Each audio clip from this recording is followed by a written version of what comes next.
नमस्कार दोस्तों। Vladimir Putin की इंडिया विजिट अभी हाल ही में दिसंबर 4 से 5 खत्म हुई है।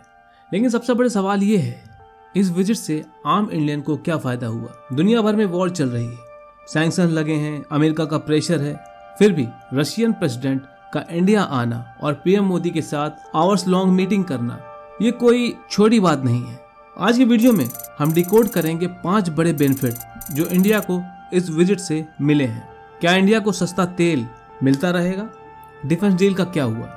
और क्या इंडिया ने वेस्टर्न कंट्रीज को कोई स्ट्रॉन्ग मैसेज दिया है? चलिए जानते हैं आज की इस वीडियो में। सबसे पहले बात करते हैं पैसों की, यानी इकोनॉमी की। इस विजिट की सबसे बड़ी हेडलाइन है $100 billion trade target. PM Modi और प्रेसिडेंट पुतिन ने डिसाइड किया है कि साल 2030 तक इंडिया और रशिया का व्यापार $100 बिलियन तक पहुंचाया जाएगा। अभी तक हमारा ट्रेड ज्यादातर ऑयल और डिफेंस तक सीमित है, लेकिन अब रशिया ने प्रॉमिस किया है कि वो सिर्फ ऑयल नहीं बेचेगा बल्कि इंडिया से मैन्युफैक्चरिंग गुड्स, मेडिसिन और एग्रीकल्चर प्रोडक्ट्स भी खरीदेगा।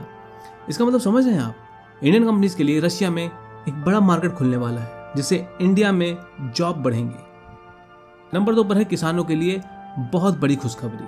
आपको पता होगा कि रशिया फर्टिलाइजर यानी खाद का दुनिया में सबसे बड़ा एक्सपोर्टर है।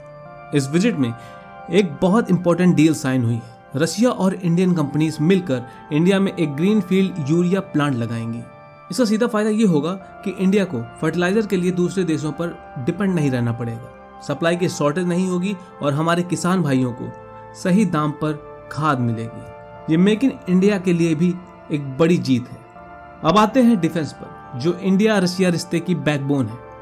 हमेशा सुनने में आता है कि रशिया से सप्लाई लेट हो रही है या स्पेयर पार्ट्स नहीं मिल रहे, लेकिन इस विजिट में पुतिन ने मान लिया है कि अब रशिया हथियारों के स्पेयर पार्ट्स इंडिया में ही बनाएगा।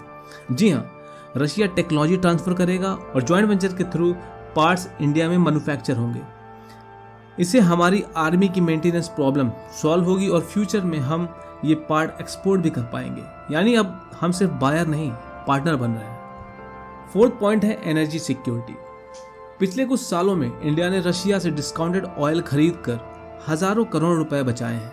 वेस्टर्न कंट्रीज का काफी प्रेशर था कि इंडिया ये तेल खरीदना बंद कर दे, लेकिन इस समिट में पुतिन ने अनइंटरप्टेड सप्लाई का वादा किया है। मतलब चाहे दुनिया में कुछ भी हो, इंडिया को रशिया से एनर्जी मिलती रहेगी। ये इंडिया की इकोनॉमी को इन्फ्लेशन यानी महंगाई से बचाने के लिए बहुत जरूरी था। और आखिरी पॉइंट, जियोपॉलिटिक्स। देखिए, इस वक्त रशिया ऑलमोस्ट पूरी वेस्टर्न दुनिया से कटा हुआ है।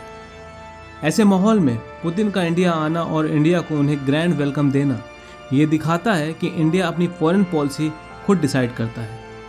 हम अमेरिका के दोस्त हैं, लेकिन हम रशिया को भी नहीं छोड़ेंगे। ये स्ट्रेटेजिक ऑटोनॉमी का बेस्ट एग्जाम्पल है। इंडिया ने साफ कर दिया है कि हम किसी ग्रुप का हिस्सा नहीं हैं, हम इंडिया फर्स्ट की पॉलिसी पर चलते हैं। तो दोस्तों, कंक्लूजन ये है कि व्लादिमीर पुतिन की ये विजिट सिर्फ डिप्लोमेटिक नहीं थी, बल्कि इसमें इकोनॉमी, डिफेंस और एनर्जी के सॉलिड डील्स थे जो आने वाले 5 सालों में इंडिया को स्ट्रांग बनाएंगे। आपको क्या लगता है, क्या रशिया आज भी इंडिया का सबसे रिलायबल दोस्त है या हमें अमेरिका की तरफ ज़्यादा झुकना चाहिए? नीचे कमेंट करके अपनी राय ज़रूर बताएं। अगर वीडियो इन्फॉर्मेटिव लगे तो लाइक करें और चैनल को सब्सक्राइब करना ना भूलें। मिलते हैं अगले वीडियो में, तब तक के लिए जय हिंद, जय भारत।